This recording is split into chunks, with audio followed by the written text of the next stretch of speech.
What up, what up, what up, what up, what up, what up, what up, family? Welcome to WJM Von Michael Clark Radio. Yes, Russia's sir. beefing with Ukraine and we beefing with Russia. The Indian man on the reservation and the black man still want reparations. Hot damn a bear. Hello, America. Good morning. Are you sick of warring? Hello, murderer. How you feeling? How y'all Are you feeling sick of tonight? killing? You sent that boy off to war. What up, what up, what up, what up, what up, what up, what up, family? As my nigga said, let him clear his stoke. How y'all doing, family? Tonight we getting tuned in, tapped in, turned on. We're gonna be here talking about the boycott and why we should boycott, when we should boycott, what we should boycott. Now, I'm one that believes in this. Stop boycotting stuff. Just buy cheap stuff. If you bought cheap stuff, you wouldn't have to boycott. You know what I mean? We talk about boycott, boycott, boycott, boycott. If you bought cheap stuff, you wouldn't have to boycott. I promise you. I promise you. If you would just invest in cheaper stuff, if we just bought cheaper stuff, we wouldn't have to talk about boycotting. But I believe that a boycott is something that folks don't even think that black folks can do. I believe a boycott is something that black folks say, y'all lying. Y'all say this shit every few years. It might be Gucci. It might be Louis Vuitton.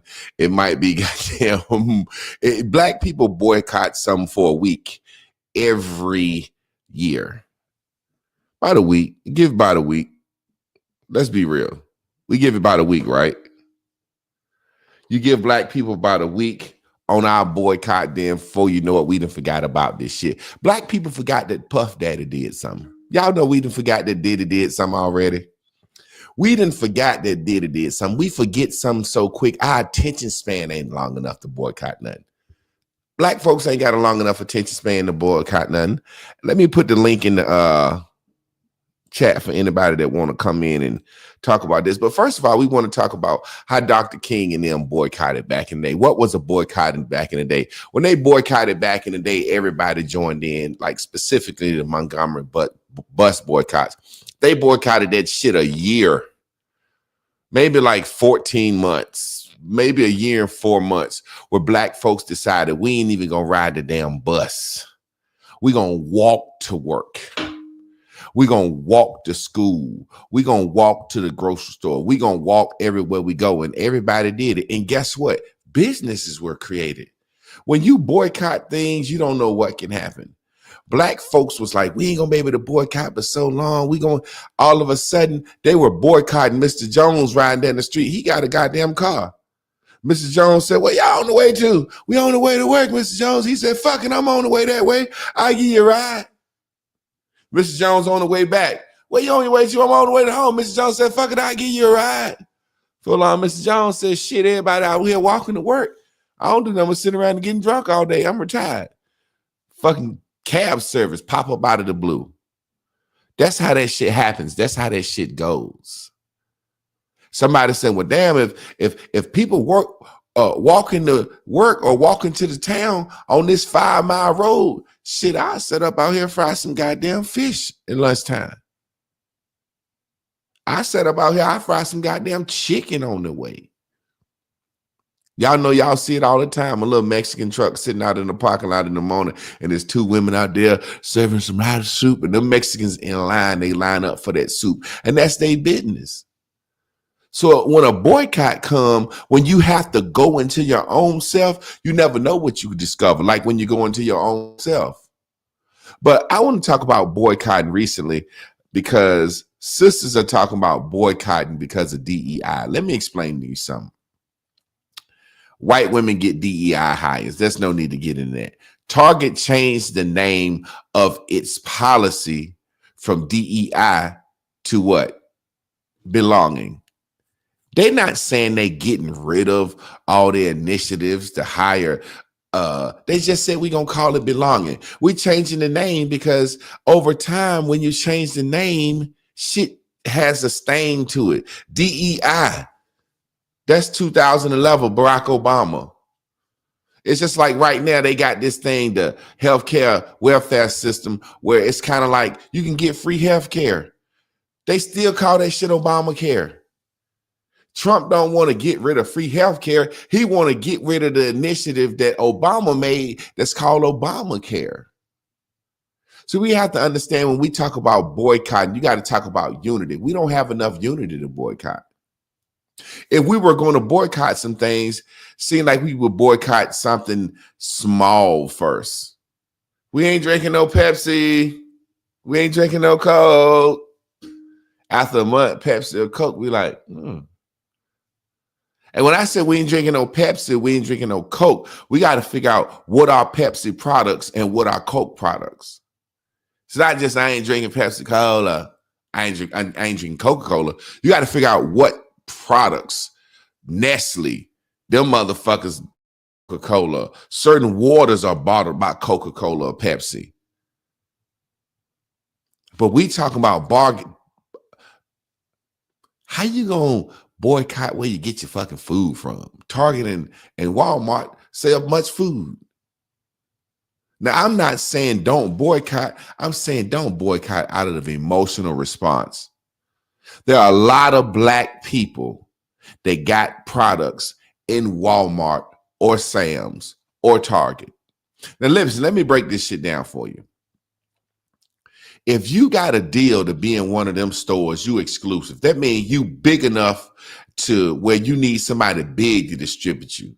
When you first start out, Javon Clark's barbecue sauce might be in the goddamn corner store because I know the nigga. Hey, Arab, can I put my barbecue sauce? It's like a motherfucker putting this CD in the Arab store.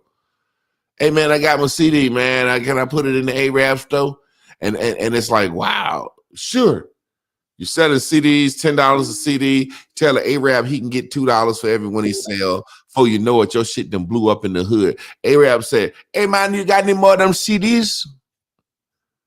You're like, yeah. If he hits you with $100, you're like, damn, you just sold 10 of them motherfuckers. He says, like, yeah, give me my 20. Go print 1,000, man. I think I can sell it.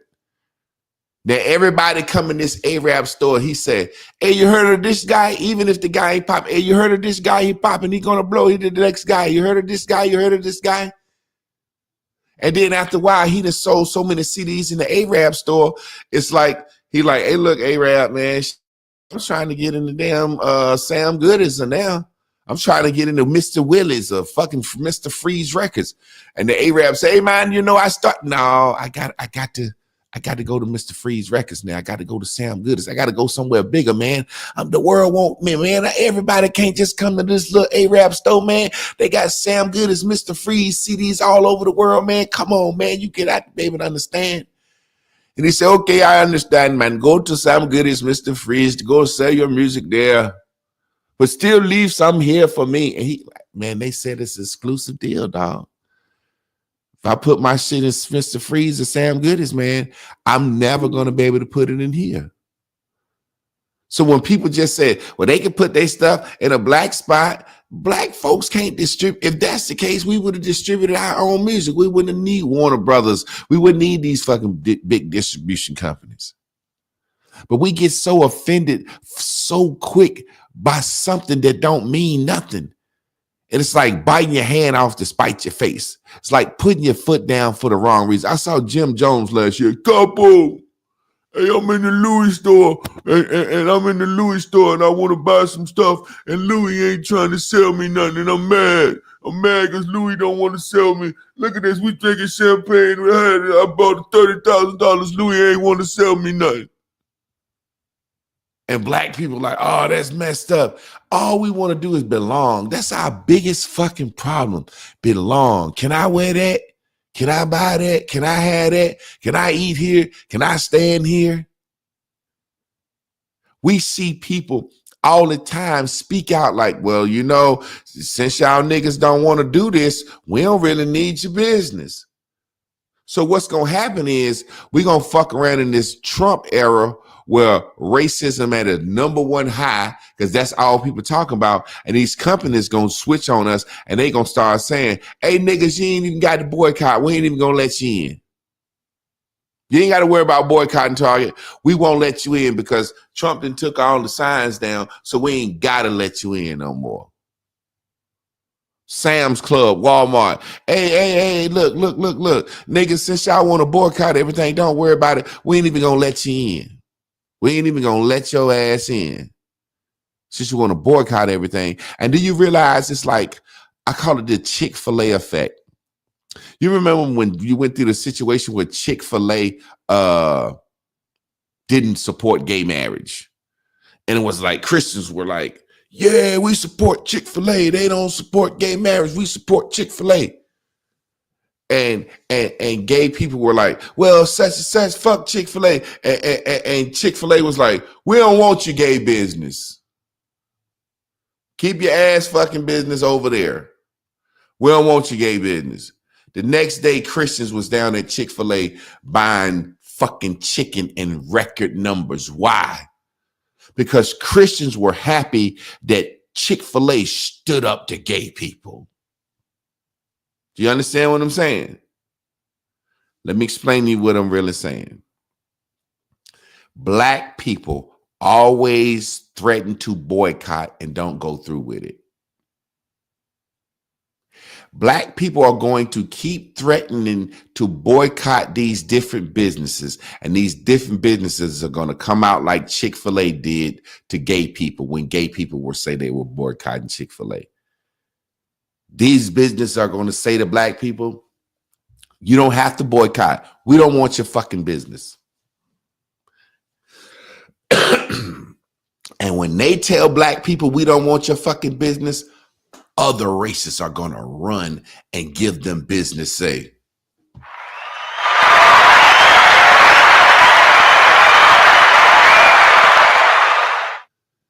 You know, shot with the blacks? You don't want the blacks to come in?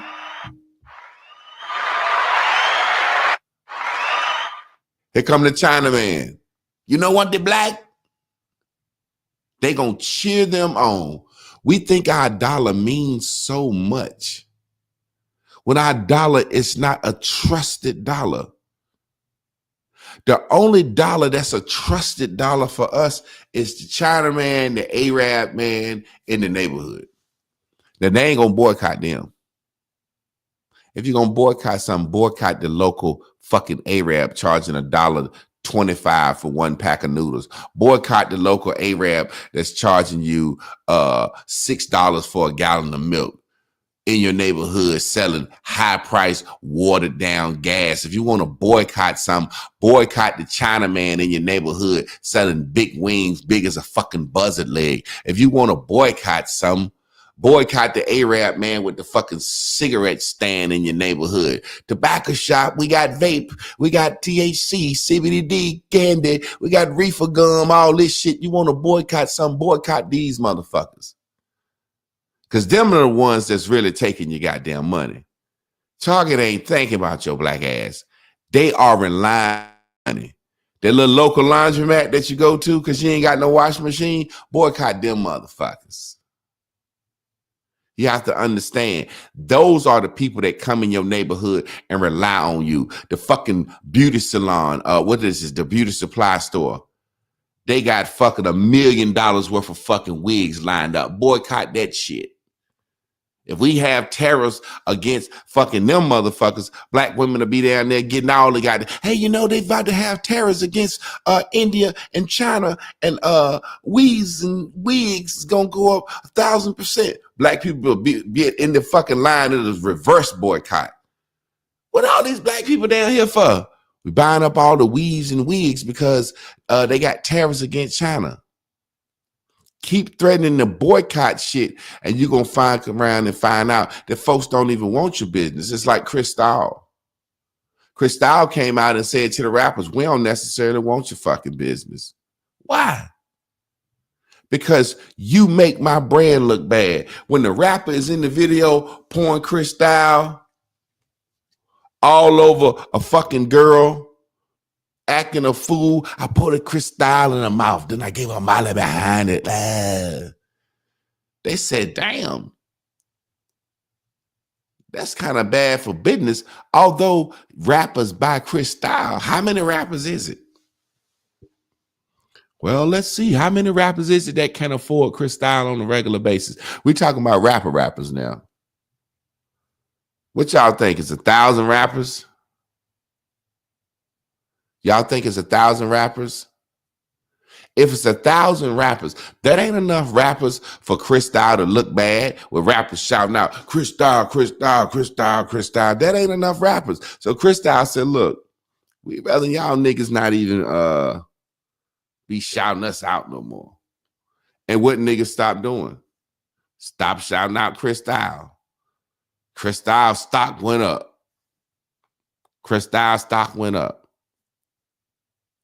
So when we be talking about boycotting stuff out of an emotional situation, sometimes it's just best to be quiet. Shh. If blacks, instead of having a boycott, we need to have a quiet separation. What do you mean? Let me explain something to you. Let me teach you, give you some game. A quiet separation is not running out in the streets. Hey, black people, we're going to boycott who, and who. A quiet separation says, shh. Hey, black people, we're going to shop here, here, and here. We're not concerned about who we not going to fuck with. We concerned about who we are going to fuck with. That's what I call that single black mother syndrome. All we know is what we don't want. I know I don't want this. I know I want that. I know I want this. I ain't fucking with them. I'm boycotting them. Shh. Be quiet. It's not about who we not gonna fuck with. It's about who we are gonna fuck with. So as black people, we're gonna go spend money with this company, and this company. And all of a sudden, while other companies' stocks and revenue drop, specific companies go up. And they say, well, let's say we decide we're going to shop at Target or Walmart. Food Lion, Publix, Kroger, all these other grocery stores go down. Or let's say we're going to shop exclusively at Publix. We ain't got to say fuck Kroger, fuck Food Lion, fuck Harris Teeter, fuck Carly Seeds, fuck everybody else's sell food. We could just say, shh. We just shopping at Publix. And all of a sudden, Publix say, our shit going up, other shit going down. What's the case? And they say, well, we notice a whole lot of black people flooding and black people. And that's when black people talk to the people that we already spent money with. Hey, look at here. The black racing got together and said, we only shopping with this, and this. We didn't go out on the news and broadcast it to the whole world. Hey, look at us black people. We boycotting this people, and this people. We didn't go out and broadcast it to the whole world. We said, shh. And then the world noticed it. And the companies that we shop with said, well, what we got to do for y'all to keep shopping with us? And so we don't look so evil and mean with so much vitriol like we mad at everybody. So when Publix said, well, look, black people, since y'all been shopping with us the last 3 months and our stuff then went up, y'all want to keep shopping with us? Let's do a deal. And then when that's when Food Line or Kroger hear about it, they say, oh, let us talk to y'all too then.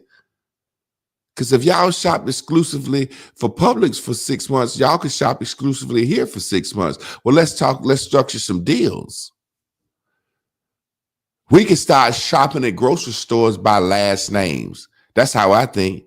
We'll split up Publix from A to fucking F, Food Lion. If your last name begins from A to F, you shop at Publix because Publix is doing this for the black community. A, B, C, D, E, F, G through H, I, J, K. If you're G through K, you shop at Food Line because Food Line has decided to do this much. We're going to the companies saying, we're not about boycotting. We're about supporting you. I'm not boycotting Target. I'm supporting Walmart. It's the language in which you say. You talking boycott, you look bad. People get sick of that shit. You know how many people's just sick of this?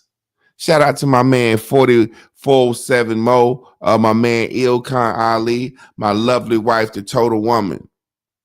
Do y'all really understand where I'm coming from? I'm saying decide who you gonna spend with and decide cheap. What if we decided that all black people gonna wear clothes from this spot? Cheap shit. If all clothing brands kind of hate us, it would make sense to dress cheap as possible. We run the trends of the world. If black people started wearing white t-shirt and brown Chuck Taylors, and that's all we wore, the whole world would copy our style. You got people in Japan twisting their hair, trying to make their hair look like ours. You got people all over the world that follow us. Whatever black people do in these music videos and on these award shows, the world is going to follow. So we literally can decide to go to Under Armour and say, hey, look, Under Armour, we're not boycotting Nike. We want to support Under Armour. What does it take for us to sit down with Under Armour and say black people will exclusively wear Under Armour? See, it's one thing for a company to get Steph Curry to sponsor a shoe. What if a company does some monumental shit like, we sponsor the black race? That's what I'm thinking. I ain't thinking about no boycott. Under Armour said we sponsor the black race because the black race sponsors us. We're not boycotting Adidas. We're not boycotting Nike or Reebok. We support Under Armour, and there's no bad intentions in that. You have to understand that's all the DEI is they changing the language. We're not hiring people because they are minorities or disabled or white or gay or immigrants. We're hiring people based on merit. Now, in that process of hiring people based on merit, there might be some gays hired. There might be some transgendered hired. There might be some blacks hired, some whites. There might be some minorities hired. But we're going to take the signs down and stop talking about all this. You got to have 4, 5 handicapped people in here, this, that, and the other. We have to understand when we talk about boycotting some shit, that's serious business to where companies can say, you know, what if companies said we ain't selling to blacks? What happens? We're great at creating, but suck at capitalizing. Exactly. That's what we suck at. We suck at capitalizing. We can come out with a new dance. We create all the TikTok dance, but we don't get the money off it because we don't share it like it's supposed to be.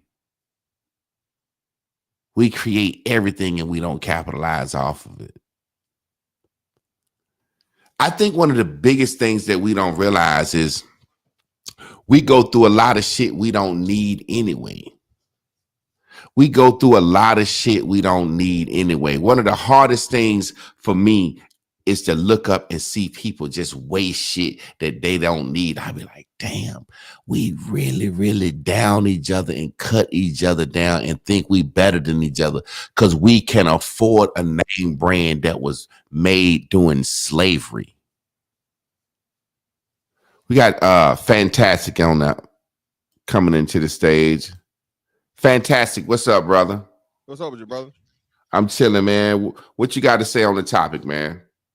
You know it, man. Shout out to you first off. I've been trying to run into you now for I don't know, like years, bro. Like I said, I sent you like a message on the Facebook like long time ago. I stopped fucking with Facebook, and like you just been dropping knowledge for forever. Like the first time you like one of the first viral guys too, especially like you said, man, and the message you've been giving to black people about them damn Mexicans. You've been warning, you know what I mean? The Mexicans in the house, right? Yeah. And brother, like that the confidence and like you said, the conviction you speak with now, right? Trying to get people out of emotionality, dog. I don't understand why most niggas just don't understand it. And when you say that, you know, oh, you a coon and you this and you for the white man and all this other shit. And he's like, no, bro, I'm just a man. You know what I'm saying? Like you said, as a man, you're supposed to want to, you know what I mean, be as self-sufficient as possible. I don't believe in no motherfucking white supremacy, because that in itself is saying that, oh, just because of your skin tone, you better than me. You know what I mean? And I'm not saying racism don't exist or nothing like that. Yeah. But you know what I'm saying? For you as a group of people to constantly say the reason why you can't figure it out, when you had people that come here, that the original people here, white folks, us, Indians, right? Mm-hmm. And now you got the Asians here, the Arabs, the Africans, the whatever, and we still motherfucking dead last, bro. It's no excuse for that. So yeah, man, this your black people talking about the last time we did this shit was what I think it was T.I. and Gucci or some shit, right? Yeah. You know what I mean? As if like, you know, you amount of enough black people can really afford it or impact their, you know what I'm saying, their market share for them to care, man. So it's just constant.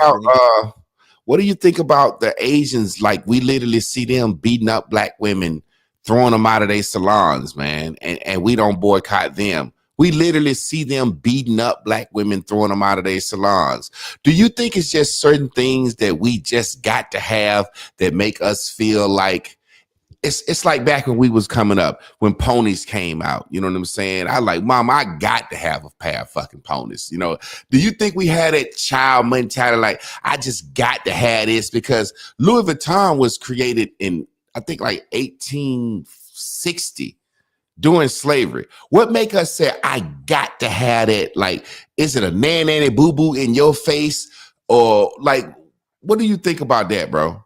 Yeah, nigga trinkets, man. You know, hey, it's like acting like you got it when you really don't.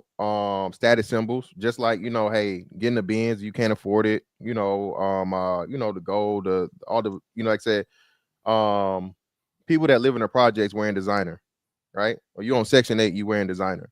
So, I think your assessment of pretty much calling out black people are immature, as a whole when it comes to a lot of the important things. Recently, like you said, politics, especially politics, finances, knowing how the world works, you know what I'm saying, having a actual understanding of how other cultures and things works and why they're successful. Yeah, man, we're just way behind in those things. And again, if you're the person that tries to sound the alarm, oh, you just trying to be white, oh, Yeah. you just trying to be this, or oh, you think you better. And I don't know, man. Like I said, I think, you know, those of us that understand it, we're gonna be okay. But in the process of trying to, you know, save as many people we can save, you know, it's just not enough, because, you know, it's much easier to blame someone, you know, or hold somebody else accountable for your for your laziness, or, you know, ignorance, or whatever, willful ignorance. Well, I mean, I like it into, like, in this real life situation with me with starting this podcast. And I know exactly who you are, bro. Mr. Fantastic. I be looking at your stuff, you know what I'm saying? So it's like, I have watched people capitalize off podcasts and make money with content that I don't agree with, that I don't like, you know what I mean? And now when I feel like it's my turn to try to jump in. If I think I got something good to say, if I get me a mic and set it up, hey, I got an opportunity to make some money just like everybody else. We live in a world where there's so many opportunities that we didn't have now. You know, kids that want to have a little rap career, or kids that want to do certain things, they can Uber Eats, they can DoorDash, man. So many opportunities that we live in a world where everybody can get an opportunity to shine. And it's like, it's crazy because we've been here so long, man. And it's like that American dream shit is so true, where anybody can come to America and live out their dream. But we're so dejected. It's almost like we don't see ourselves as Americans. So we don't dig into that, man, this American dream. Like other people from the outside, like, man, if I can get to America and get me a fucking cigar shop in a black neighborhood, all I want to do is get me some fucking Chinese wing shop set up in a black neighborhood.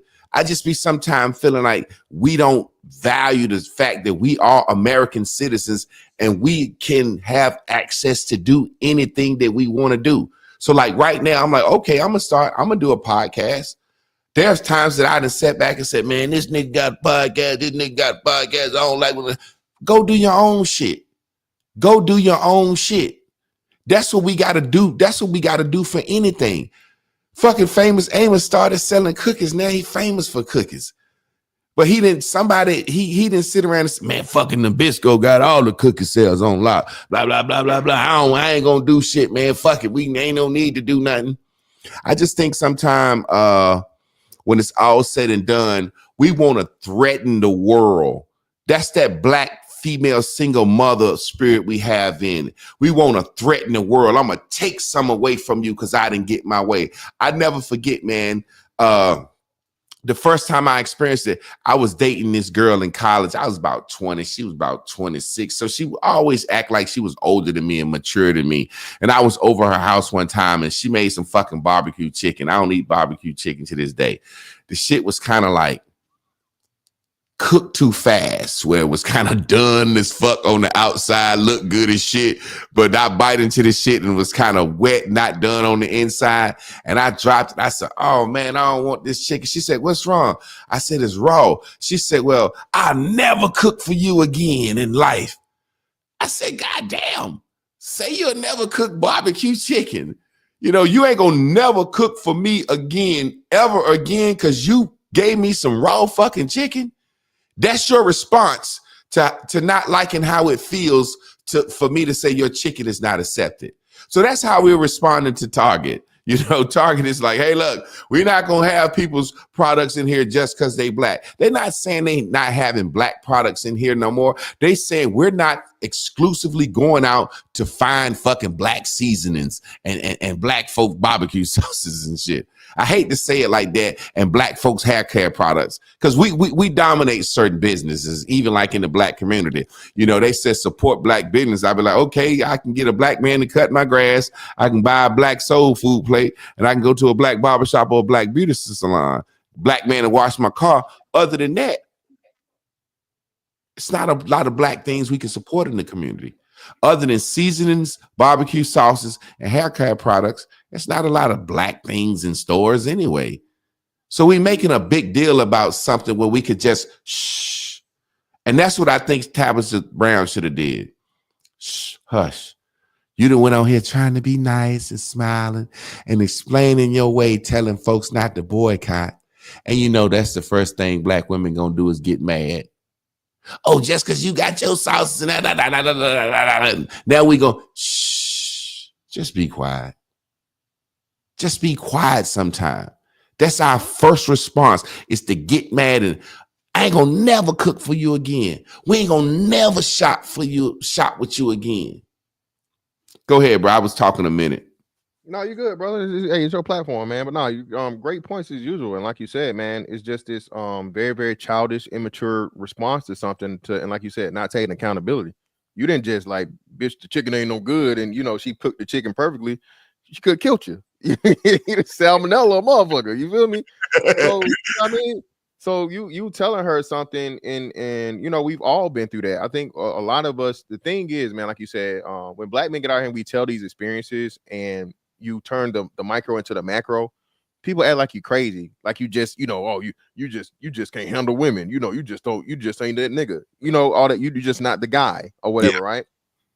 And you know, you go through these things and you learn over time. Yeah, the Tabitha Brown situation, yeah, she tried to do it in a polite way, but that's how you got to approach it, because she knows her people, unfortunately. You know what I'm saying? Yep. You tell them, hey, you being some dumb Negroes right now, it might be a problem. You feel me? That's probably what they need to hear. Just, hey, I need to chill on this. That's not how it works.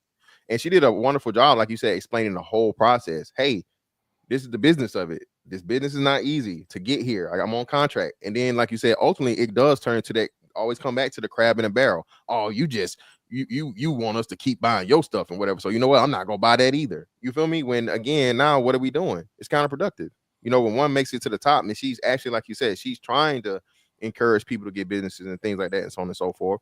It's just, you know, why them and not me? That type shit. And you know what? We run into Costco. I saw this thing where the black church do what we do, like black Southern Bishop David Costco said, we signing up all the Costco. It's like, what now? What if Costco said, look, we don't give a damn about y'all either? It sets us up for such a level of disappointment. I was thinking today, and I always liken it, and people get mad at me. I always liken it. The past 70 years, we've been raised by single mothers.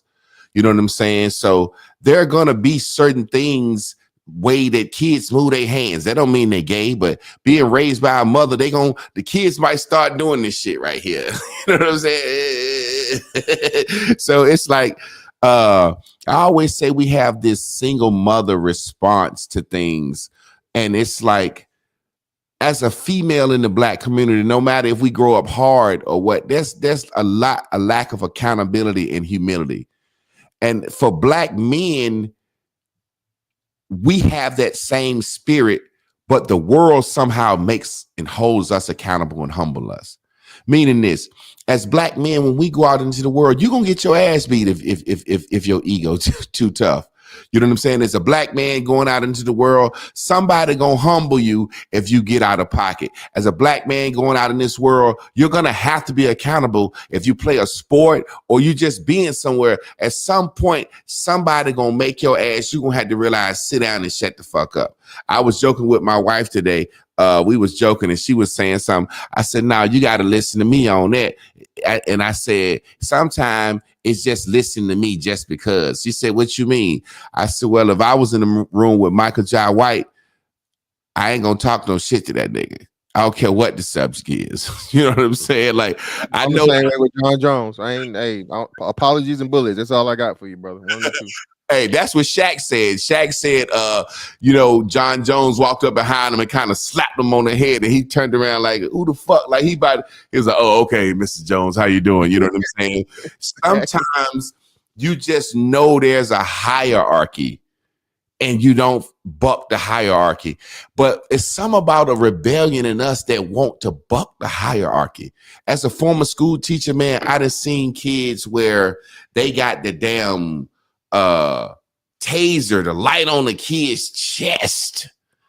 Calm down, we're gonna hit you with this taser. And it's some about us when people watching, we get more and more and more explosive. It's like the negative rebellion of not listening to authority makes us feel strong.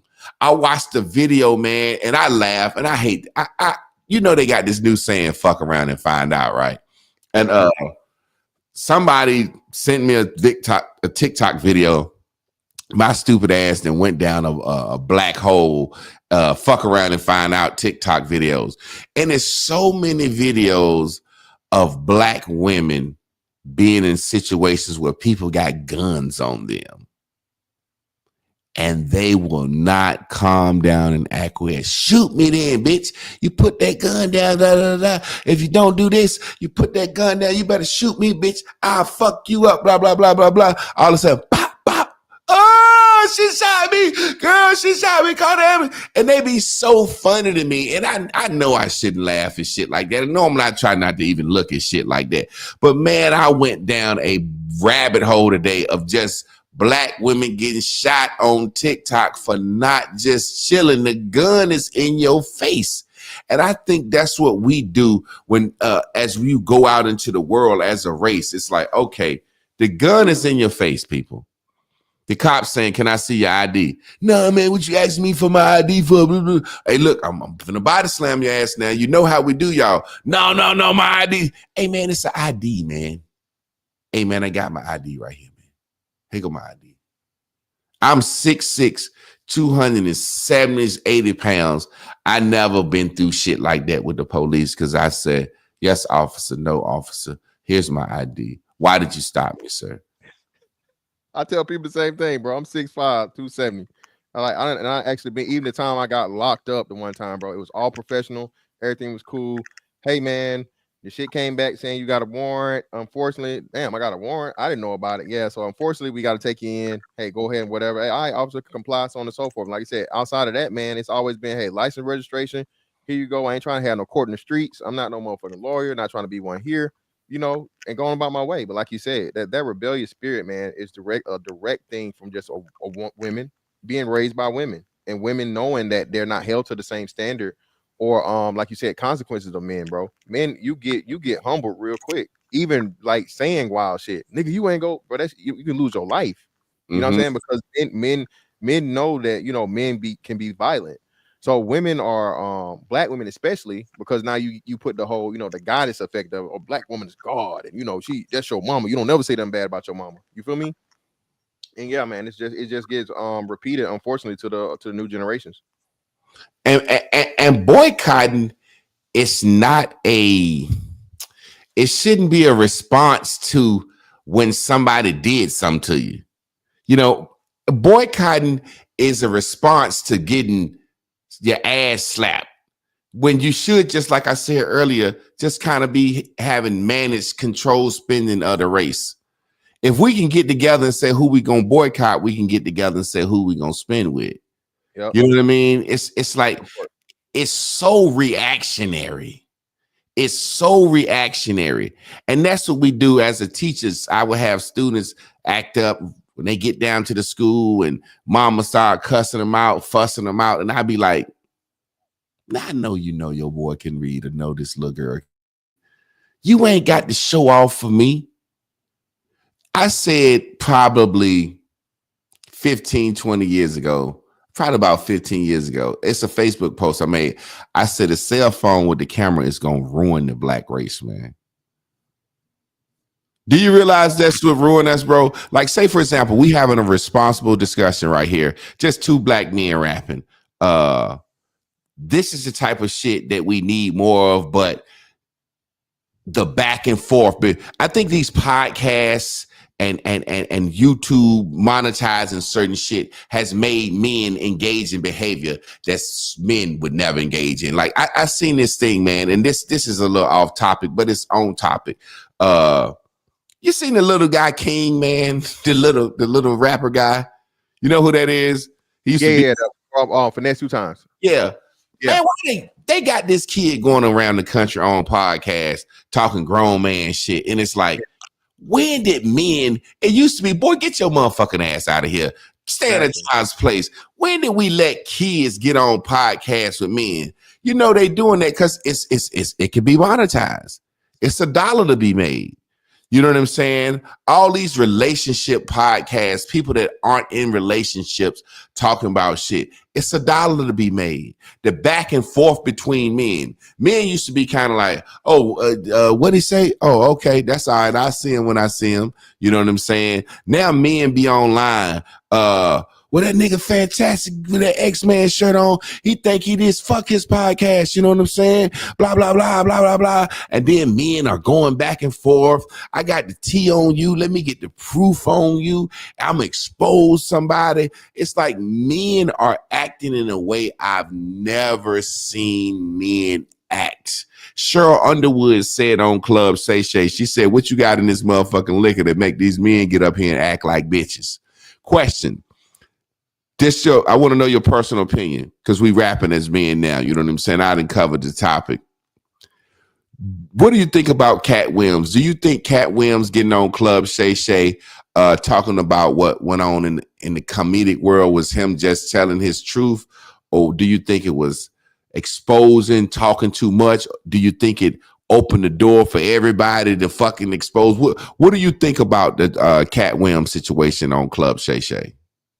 Well, I think it was a little bit of both. I think it was him finally getting a time to vent and tell his side, because for so long everybody just claimed Cat was crazy as hell, and he because especially when he started going at Kevin Hart. So I think it was him telling the truth, but being that he's Cat Williams, that motherfucker didn't care, and he's funny at doing it. So I think it was more so than that. But then at the same time, he's a showman, so he has to give a show inside the show in this explanation. And then, like I said, everybody else. I don't know if you seen this shit with Cam Newton and Dwight Howard baby mama. Yeah, hey man, I think that was the most hoish shit. Go ahead though, bro. No, but that's what I'm talking about, man. And Cam and bro, like I said, I don't know if you remember, Cam got into it with the whole fucking the fake doctor lady or whatever not too long ago, and men was like, "Yo, that's super fucked up." And then he followed that up with he going at Jason Whitlock for calling out the hoe that he worked with. Yeah, and now he's doing this shit to Dwight Howard, and like you said, that I just don't understand, man. I don't understand why men, like, the man code has definitely been lost, and black men especially. It's like, what are we doing? You feel me? Hey, I hear a little static. I don't know if it's coming from my end or your end. Just check your end, but we didn't have it at first. It might be me. My bad. Me. Is it good now? It's still kind of sad. It's not too bad. But yeah, man, think about this, man. You know, Cam Newton came out recently and said, he kind of backpedaled on it, but I think he a little financially strapped, man. You know, he came out and said he can't take care of his children like he used to, right? You heard him say that? Yeah. And so in him saying that, now you know that man know that was the most bitch move ever. First of all, to bring that man baby mama on the show, right? Cam, you a celebrity. You know how many motherfucking celebrity men and women want to be on your show that you could have got. You went out and got Dwight Howard's baby mama. First of all, that shit with Dwight Howard had kind of like died down a little bit. You know what I'm saying? I'm the type of nigga, I ain't for that gay shit. You know what I'm saying? But I understand the nigga gay down low and he trying to hide his life. Okay, the nigga then got exposed, whatever. But it's not I'm saying I'm feeling sorry for him, but I do feel sorry for the way Cam did him, man, because you done bought this man baby mama on and she saying what she's saying, and it's like you done asked this woman straight up, is he gay? That's the and I'm gonna tell you something, man. That nigga Cam gay to me now, bro. He's always had a little gay vibe with the clothes. We can call that fashion, you know what I'm saying? But that. Come on, man. You bought this man baby mama on, man, and she putting that man out there like that. I swear to God, if I was Dwight Howard, I would fuck him up, man. I hope Dwight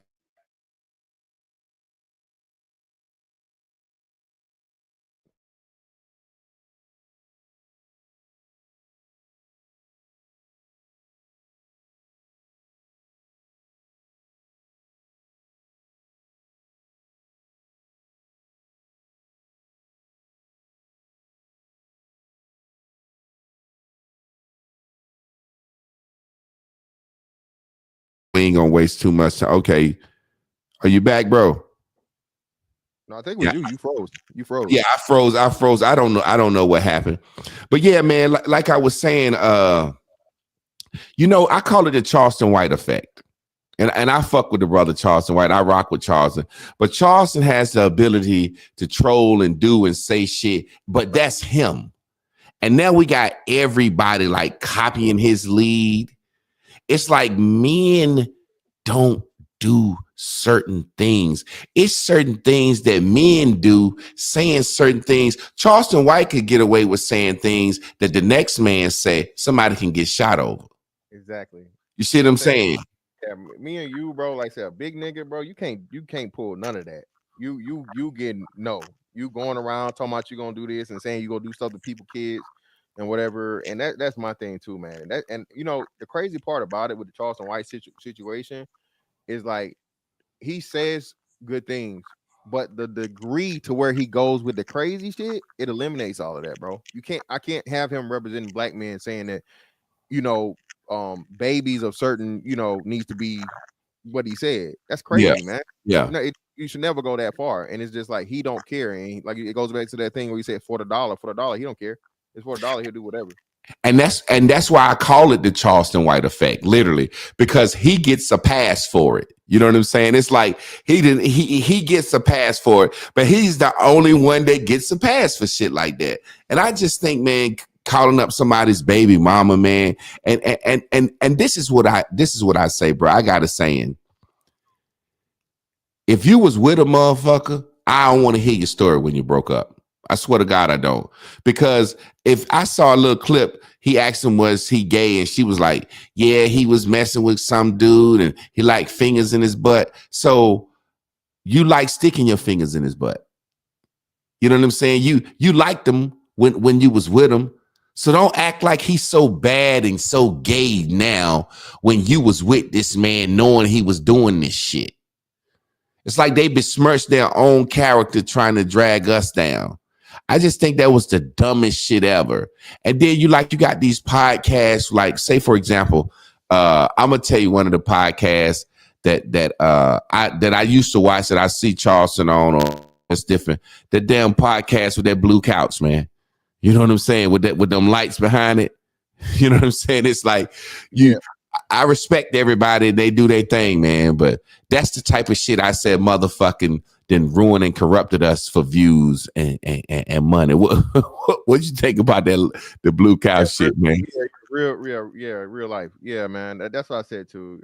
The majority, I think it was Charleston White and his homeboy, and it's just like you said, man. Unfortunately, bro, I don't know why niggas gotta praise the criminality and just the nigga shit, man. You can't get on, or it's extremely hard to get on. That's the long road, and telling people, hey man, wake up. We need to do this. We need to do that.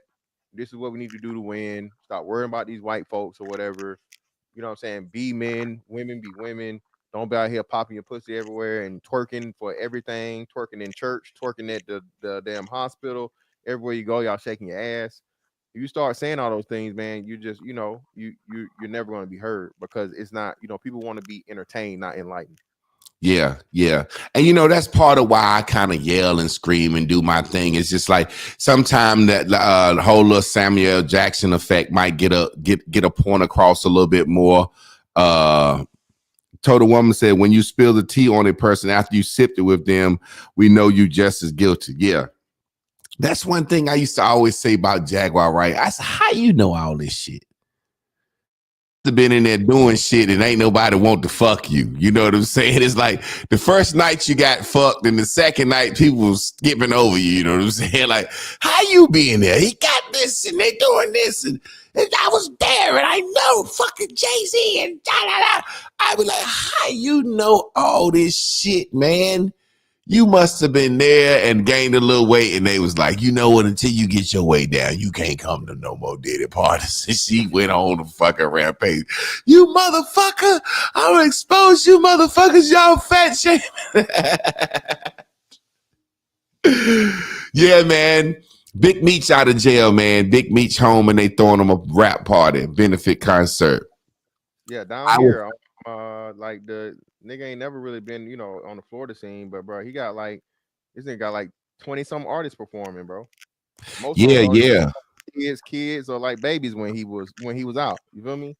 But yeah, like you said, man, that shit right there, that's what I said, man. Niggas praising Big Meech getting out and selling drugs to the community and shit, and I think sometimes we forget what crack did. How old are you, bro? I'm 41. Okay, I'm 47. Well, man, I saw cats I went to school with, mama who was fine that we dreamed of, end up getting on that shit, and she ended up giving some of the boys head. You know what I'm saying? I seen so much violence and drug, man. God damn, sometimes I think we forget what that shit really did to our race and how far it drug us down and how far it took our women down. Like we live in a post-crack world where women right now still want us to provide like we could during the crack era. You know what I'm saying? When I was with Steady B, it's like we got to the point where women was like, I don't give a fuck how this nigga make his money. He ain't got, it's like literally crack made it to where so many people could get money where it was like you could be a evil person. Like you could go up to a woman right now because of crack and get money era, and a woman could say, hey, what's up? And she said, you taking me out? You trying to go out with me? She said, what you do? You be like, oh, I'm a hitman. I'm a serial killer. If you can take that motherfucker to the roof, Chris, she don't mind. I'm a real fucking serial killer. I got somebody in the car in the trunk right now. Hey, like I said, cool Chris, get a Louis bag, get her some red bottoms. Hey, she don't care. Man, it's crazy, man. This shit is crazy, man. I appreciate you coming on, man. I ain't gonna stay on too long, man. I'm trying to interview you, man. I'm gonna shoot you. Where you be at now? You can hit me on Instagram. You say you're not on Facebook. I'm on TikTok too. I'm on what you call that shit? X. I'll find you on X. I saw you go viral a couple days on X, so I'll shoot you on that. So just check your messages. Yeah. Hit me up, man. I definitely come on, interview me, man. I definitely want to be a part of your show, man. Hey, long overdue, bro. Like I said, I know I sent you years ago and you responded because I ain't been on fucking Facebook and then it just got lost or whatever. So definitely give me a pop. Doing this for a long one of the OGs. You definitely need to get your shine, bro. Make sure and we'll set it up and hey, have a good night, bro. All right, bro. You be good, fam. For sure. You already needle and motherfucking thready. Family, we gonna get out of here, man. We just ain't gonna stay on here too long. We gonna figure this thing out with this podcast, how to move, how to shake on it. Tomorrow night, I'm gonna have a sister on there. We're gonna be talking about her childhood, not necessarily her childhood traumas, but she's gonna be talking about how her Black mother affected her life. Y'all let the folks know. Y'all stay tuned in, tapped in, turned on. We're gonna get out of here, and we will see y'all tomorrow at 9 p.m.